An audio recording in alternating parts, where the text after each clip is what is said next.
సమయం ఇచ్చినటువంటి అమ్మకి, పాస్టర్ గారికి, కూడి వచ్చిన అందరికీ నా వందనాలండి. ఈరోజు కీర్తన భాగముగా 114వ కీర్తన. ఈ కీర్తన యొక్క ముఖ్య అంశము, దేవుడు తన ప్రజలకు బలమును ఇచ్చువాడు. దేవుడు తన ప్రజలకు శక్తిని అనుగ్రహించువాడు. బలహీన సమయంలో బలపరచువాడు. ఏ విధంగా బలపరుస్తున్నాడు అనేది మనం ఈ కీర్తన ద్వారా ధ్యానము చేద్దాము. అయితే బలము యవన ప్రాయములో యవనస్తులకు అలంకారముగా ఉంటుందంట కదా. 20 సంవత్సరాలు ఉన్నప్పుడు బలము, 20 సంవత్సరాలు దాటిపోయిన తర్వాత 40 సంవత్సరాలు అప్పుడు ఉంటుందండి? ఉండదు. బరువులు ఎత్తగలరా? ఎత్తలేరు. అందుకే యవన కాలంలో ఉన్నటువంటి బలము యవనస్తులకు అలంకారము. అందుకే ఇక్కడ అంటున్నాడు, యవన కాలమందు నరుడు కాడి మోయుట మంచిది. యవన కాలంలో కాడి మోయాలంట. దేవుని కాడి మోయుట నరుడికి మేలు, మంచిది. తరువాత తన ప్రజలకు ఆయన బలాన్ని చేకూరుస్తూ ఉన్నాడు. ఏ విధంగా చేకూరుస్తూ ఉన్నాడు అంటున్నాడు కదా. కాలేబు నూను కుమారుడు అయినటువంటి యెహోషువ ముందర నిలబడి, మోషే ఉన్నప్పుడు వేగులుగా పంపబడినప్పుడు నాకు 40 సంవత్సరాలు, ఇప్పుడు నాకు 80 సంవత్సరాలు. అప్పుడు పంపినప్పుడు ఎంత బలము పొందుకుని ఉన్నానో నేను 80 సంవత్సరాల వయసులో కూడా నేను అంతే బలము కలిగి ఉన్నాను. ఆమేన్. దేవునికి స్తోత్రము. హల్లెలూయా. ఎక్కడి నుంచి వచ్చిందండి ఈ బలము? ఏ విధంగా వచ్చింది? వేగుల వారిని చూడడానికి కానానుకు వెళ్ళినప్పుడు బలము కలిగి ఉన్నటువంటి ఈ వ్యక్తి ఇప్పుడు కూడా 80 సంవత్సరాల వయసులో కూడా అటువంటి బలమునే కలిగి ఉన్నాడంట. ఈ బలము ఏ విధంగా వస్తుంది అంటే, దేవునికి ఆ వ్యక్తికి మధ్య కలిగి ఉన్నటువంటి సంబంధం మీద ఆధారపడి ఉంటుంది. దేవునితో నీవు మంచి సంబంధం కలిగి జీవిస్తూ ఉన్నావా, దేవుడు నీకు బలాన్ని అనుగ్రహిస్తున్నాడు, శక్తిని ఇస్తూ ఉన్నాడు, అద్భుత కార్యాలు చేయగలిగే కృప నీలో ఇస్తూ ఉన్నాడు. హల్లెలూయా. అయితే ఇక్కడ మాట్లాడుతున్నాడు, సంసోను చాలా బలవంతుడు కదా. ఈ సంసోను స్టోరీ పిల్లలకి మంచిగా చెప్తూ ఉంటాం సండే స్కూల్లో. బలము కలిగి ఉండాలి. దేవుని కొరకు మీరు మండుచు ప్రకాశింపబడుచున్న జ్యోతుల వలె వెలిగి బలమైన కార్యాలు మీ ద్వారా దేవుడు జరిగించాలి అని చెప్పి వాళ్ళని దేవుని సిద్ధపాటులో పెంచడానికి ప్రయత్నం చేస్తూ ఉంటాం. సంసోనికి చాలా బలాఢ్యుడు. ఆ బలం ఎక్కడి నుండి వచ్చింది? దేవుని ఆత్మ చేత. దేవుని ఆత్మ ఎప్పుడైతే ఆయన్ని ఆవరించి ఉన్నదో అద్భుత కార్యాలు చేశాడు. ఎప్పుడైతే సంసోనుని దేవుని బలము విడిచి వెళ్ళిపోయిందో ఆయన బలహీనుడిగా మారిపోయాడు. దేవుని ఆత్మ మన ఎద్దకు వచ్చినప్పుడు మనం పొందుకునే వారముగా ఉండి అద్భుత కార్యాలు దేవుని కొరకు చేసే వారముగా ఉండాలి. వచ్చిన ఆత్మను ఎప్పుడూ పోగొట్టుకునే వారముగా మనము ఉండకూడదు.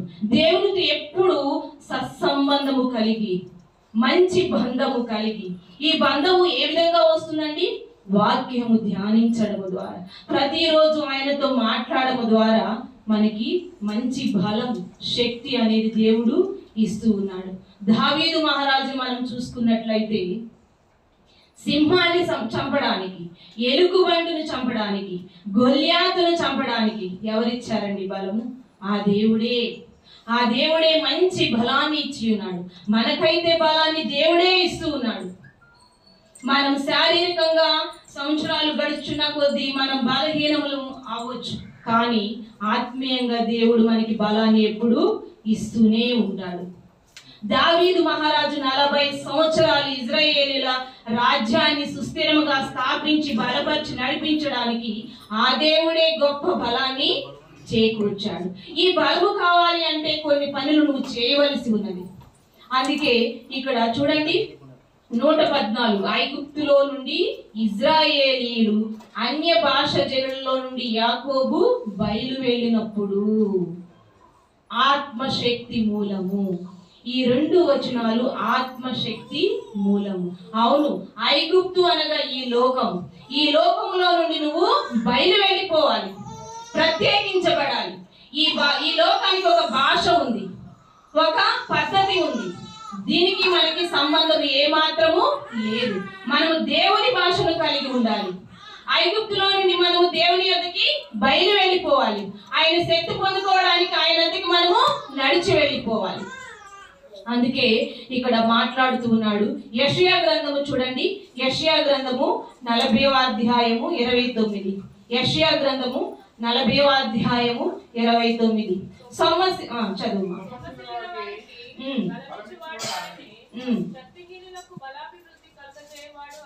ఆమేన్. సొమ్మసిల్లిన వారికి బలం ఇచ్చువాడు ఆయనే, శక్తిహీనులకు ఆయన బలము కలుగు చేయువాడు. అవును, మన బలము ఏ పాటిది? మన కుటుంబంలో, మన ఆరోగ్యములో సొమ్మసిల్లిపోయి ఎన్నో తుఫానులు, ఒడుదుడుకులు, బాధలు, ఇబ్బందులు, ఎన్ని సమస్యలు వచ్చినప్పటికీ నా బలము యెహోవాయే. అందుకే నెహెమ్యా అంటూ ఉన్నాడు, యెహోవా యందు ఆనందించడం వలన మీరు బలము పొందుకుంటారు. అవును, మనం యెహోవా యందు ఆనందించడం వలన బలమైన కార్యాలు చేయాలి అంటే దేవుని యందు ఆ శక్తి కలిగి ఆయన కార్యాలు జరిగించడానికి వాక్యము అనుదినము ధ్యానించే వారముగా ఉండాలి. అవును, చూడండి, ఈ 1-2 వచనాలలో మనకి కనబడుతూ ఉన్నది ప్రత్యేకించబడుట, పరిశుద్ధీకరించబడుట, సమర్పణ. ఈ 3 కలిగి ఉన్నప్పుడు నీవు దేవుని యొక్క శక్తిని పొందుకుని లోకాన్ని తల్లకిందులు చేసే శక్తిని, బలాన్ని దేవుడు నీకు ఇస్తూ ఉన్నాడు. ప్రత్యేకంగా ఉండాలి. మనం ఈ లోకము నుండి వేరైపోవాలి, క్రీస్తుకు దగ్గరగా వెళ్ళిపోవాలి. మనం పరిశుద్ధత కలిగి జీవించాలి. అప్పుడు మనం సమర్పణలోనికి వస్తూ ఉంటాం. అందుకే ఇక్కడ చూడండి, దేవుడు ఐగుప్తులో నుండి ఇశ్రాయేలీయులను ప్రత్యేకించి కానానుకి నడిపిస్తూ ఉన్నాడు. ఇక్కడ మనం చూసుకుంటే 3వ వచనంలో, ఇశ్రాయేలు ఆయనకు రాజ్యమాయను, సముద్రము దానిని చూచి పారిపోయాను. ఇశ్రాయేలు అందరూ ప్రయాణమై బయలుదేరి వస్తూ ఉన్నప్పుడు సముద్రం ఎదురుగా ఉంది. వాళ్ళకి చాలా ఆటంకముగా ఉంది ఆ సముద్రము. వాళ్ళు ప్రార్థించినప్పుడు ఆటంకము అవకాశముగా మారిపోయాను. హల్లెలూయా, హల్లెలూయా. గోడలుగా నిలిచిపోయి వారికి అవకాశముగా, వారికి మార్గము చూపే విధముగా మారిపోయేను. ఇక్కడ చూడండి, అబ్రహామును ఆశీర్వదించడానికి దేవుడు తన స్వజనుల యొద్ద నుండి, కుటుంబము నుండి, ఆ దేశము నుండి బయలుదేరి వేరుపరిచెను, అనేక జనములకు తండ్రిగా నిలబెట్టెను. రూతును మనం చూసుకున్నట్లయితే మోయాబు నుండి ప్రత్యేకించాడు. అదే విధంగా రాహాబును మనం చూసుకున్నట్లయితే యెరికో నుండి ప్రత్యేకించి దేవుని యొక్క వంశ వృక్షావళిలో చేర్చుకున్నాడు. అవును, మనము కూడా ఈ లోకం నుండి ప్రత్యేకించబడినప్పుడు మనము దేవుని యొక్క వంశ వృక్షావళిలో చేర్చబడతాము. క్రీస్తు వరకు మనము చక్కగా నిలవబడి ఆయన కొరకు జీవించే వారముగా మనం ఉంటాం. తర్వాత చూడండి, 3వ వచనం మనం చూసుకున్నట్లయితే ఆటంకాలు తొలగిపోతాయి. ఆటంకాలు తొలగిపోతాయి. దేవునిలో నువ్వు ఉన్నప్పుడు ఆటంకాలన్నీ ఎలా పారిపోతాయండి? ఇక్కడ అంటున్నారు చూడండి, సముద్రము దానిని చూసి పారిపోయెను. సముద్రం దగ్గరకు వచ్చి ఇశ్రాయేలీయులందరూ నిలబడి చూసినప్పుడు పెద్ద ఆటంకముగా ఉంది.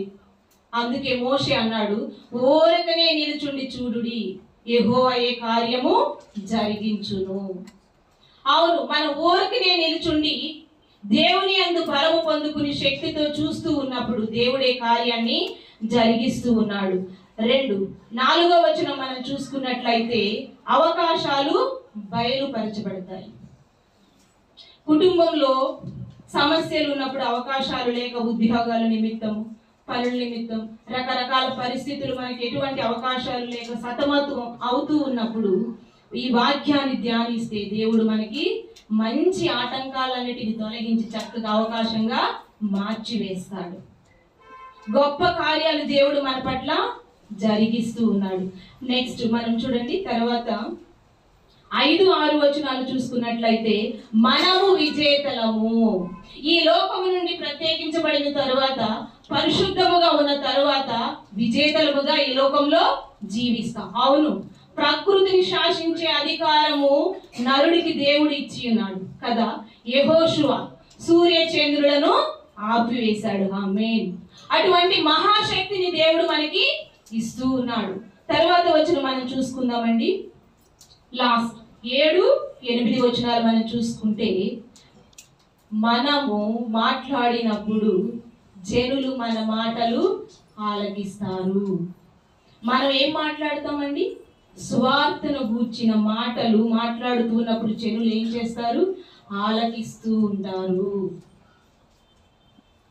ఇక్కడ చూడండి, ప్రభు కొండలారా మీరు పొట్టేళ్ల వలెను, గుట్టలారా మీరు గొర్రెల వలెను గంతులు వేయుటకు మీకేమి సంభవించినది? భూమి ప్రభు సన్నిధిని, యాకోబు దేవుని సన్నిధిని వణుకును.